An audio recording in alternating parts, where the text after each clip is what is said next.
Start. नमस्कार. आमच्या या सख्या सावित्री या मैत्रिणींच्या कट्ट्यामध्ये मी सर्वांचं मनपूर्वक स्वागत करते. 31 डिसेंबर म्हणजे 2025 संपत आलेला आहे आणि 2026मध्ये आपण आता पदार्पण करतो आणि त्याच निमित्ताने आम्ही असं ठरवलेलं आहे की एक प्रेरणादायी व्यक्तिमत्व आमच्यामध्येच आहे आणि तीच प्रेरणा कदाचित या 2026मध्ये आम्हाला एक मोटिवेशन म्हणून मिळेल अशा उद्देशाने आम्ही त्या व्यक्तिमत्वाची आज मैत्रिणींमध्येच मुलाखत घेण्याचं ठरवलेलं आहे आणि ते आमचं उदात्त व्यक्तिमत्व म्हणजे श्रीमती तनुजा जाधव मॅडम. सर्वांनी त्यांचं एकदा टाळ्यांनी स्वागत करूया. त्या इथे हजर आहेत आणि माझ्या मैत्रिणींना मी विनंती करते की प्रत्येकीने एक एक प्रश्न त्यांना विचारावा आणि पहिल्या प्रश्नासाठी मी या ठिकाणी आमंत्रित करते सौ भाट मॅडम यांना. मॅडम, तुम्ही खरंच या क्षेत्रामध्ये आलात.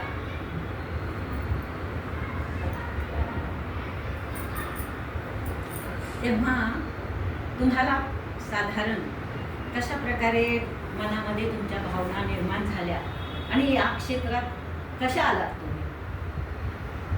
कारण म्हणजे या क्षेत्रामध्ये येण्याचा मला काही विचार नव्हता, पण लवकर लग्न झाल्यामुळे माझ्यापुढे काही दुसरं ऑप्शन नव्हतं. घर सांभाळून, मुलगी सांभाळून शिक्षण घेण्यासाठी मी बी.एड केलं आणि या क्षेत्रामध्ये मी पदार्पण केलं. पण मला असं वाटतं की ते मी अगदी योग्य आणि चांगलं पाऊल उचललं. त्यामुळे जीवन माझं खूप सुखी झालं. म्हणजे मॅडमनी या क्षेत्रामध्ये म्हणजेच टीचिंग फील्डमध्ये अगदी चांगल्या पद्धतीचं करिअर केलेलं आहे आणि त्यांना काही वेगळे अनुभव आलेले आहेत किंवा वेगवेगळी आव्हानं त्यांना पेलावी लागलेली आहेत. तर त्याबद्दल आमच्या मॅडम या ठिकाणी सांगतील. आता आव्हानं म्हणजे इतकी आव्हानं पेलावं लागली की पहिलं आव्हान म्हणजे या क्षेत्रामध्ये येण्यासाठी मला घर सांभाळून, लहान मुलीला सांभाळून मला माझं शिक्षण पूर्ण करावं लागलं. आणि या ह्याच्यामध्ये केल्यानंतर खरं म्हटलं तर आव्हान गेल्यापेक्षा माझी मुलांच्याकडनं बरंच काही शिकले. आपण डोळे उघडे ठेवून जेव्हा मुलांच्याकडे पाहतो तेव्हा त्यांच्या ह्याच्यातनं आपण बरंच काही शिकू शकतो आणि ते आव्हानच होतं माझ्यासाठी. कारण सुरुवातीला मला बोलणं हे जरा जड वाटायचं, पण जेव्हा मी त्यांच्याशी संपर्क साधला किंवा त्यांच्यामध्ये मिसळून घेते तेव्हा मला अतिशय छान वाटलं की माझं प्रोफेशन माझ्यासाठी एक आव्हानात्मक आहे. तुमचं प्रोफेशन शिक्षकाचं आहे. मग तुम्हाला तुमच्या करिअरमध्ये सर्वात आव्हानात्मक गोष्ट कोणती वाटते?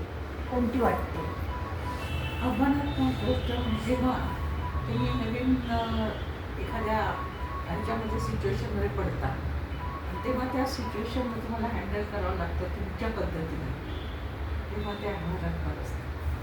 इथून जेव्हा माझ्या मिस्टर अमेरिकेमध्ये असल्यामुळे मला इथून राजस्थानला बदली झाल्यानंतर जावं लागलं आणि त्यावेळेस त्या मुलांची राजस्थानी भाषा आणि माझं उर्दू शिकवण्याचं स्किल या दोन्हीची सांगड घालताना मी त्यांच्याकडून बरंच काही शिकले.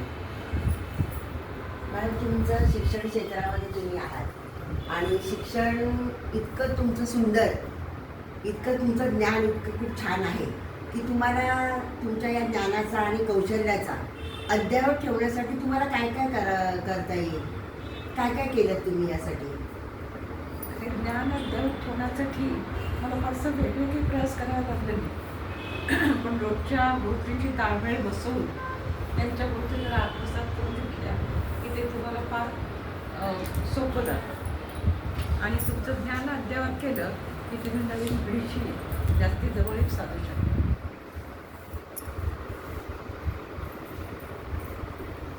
मॅडम, अशा कोणत्या कर्तृत्ववान स्त्रिया आहेत की ज्याच्यामुळे तुम्हाला ही प्रेरणा मिळाली या कार्यक्षेत्रात येण्यासाठी? किंवा कर्तृत्व म्हणजे व्यक्तिमत्व अशा माझ्या आजूबाजूला बरंच होते.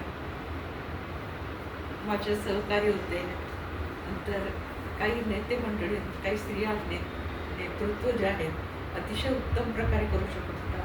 त्यांच्यापासून मी प्रेरणा घेतली की मागे पडते. माझ्या सहकारी ह्याच्यामध्ये सुद्धा खूप अशा ज्या मला सहकारीही होत्या त्यांच्याकडे मी खूप काही शिकू. याच्या व्यतिरिक्त मॅडम तुमचे बरेच हॉबीज आहेत, त्याबद्दल पण तुम्ही आम्हाला सांगू शकता. उदाहरणार्थ स्त्रियांसाठी रिटायरमेंट नंतर म्हणजे आमच्यासारख्या स्त्रियांना की जे फायदेशीर होईल.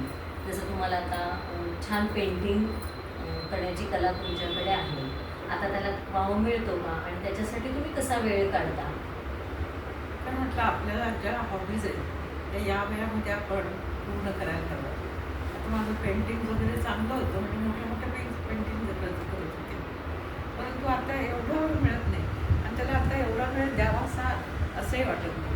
त्यापेक्षा आजूबाजूचं म्हणजे सर्व क्षेत्र हाणं, माणसांना त्यांच्याशी परिचय करून घेणं, नवीन नवीन गोष्टींशी संपर्क साधणं, त्या आत्मसात करून घेणं, त्यामुळे मला जास्त इंटरेस्ट पडतो.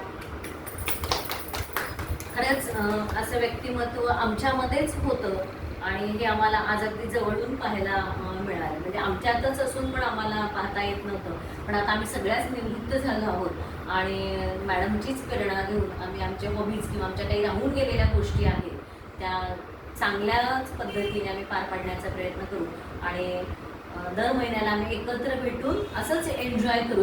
अशा पद्धतीने आम्ही दरवर्षी नवीन वर्षाची सुरुवात करू आणि 31st पार्टी या पद्धतीने आम्ही साजरी करण्याचा प्रयत्न करू.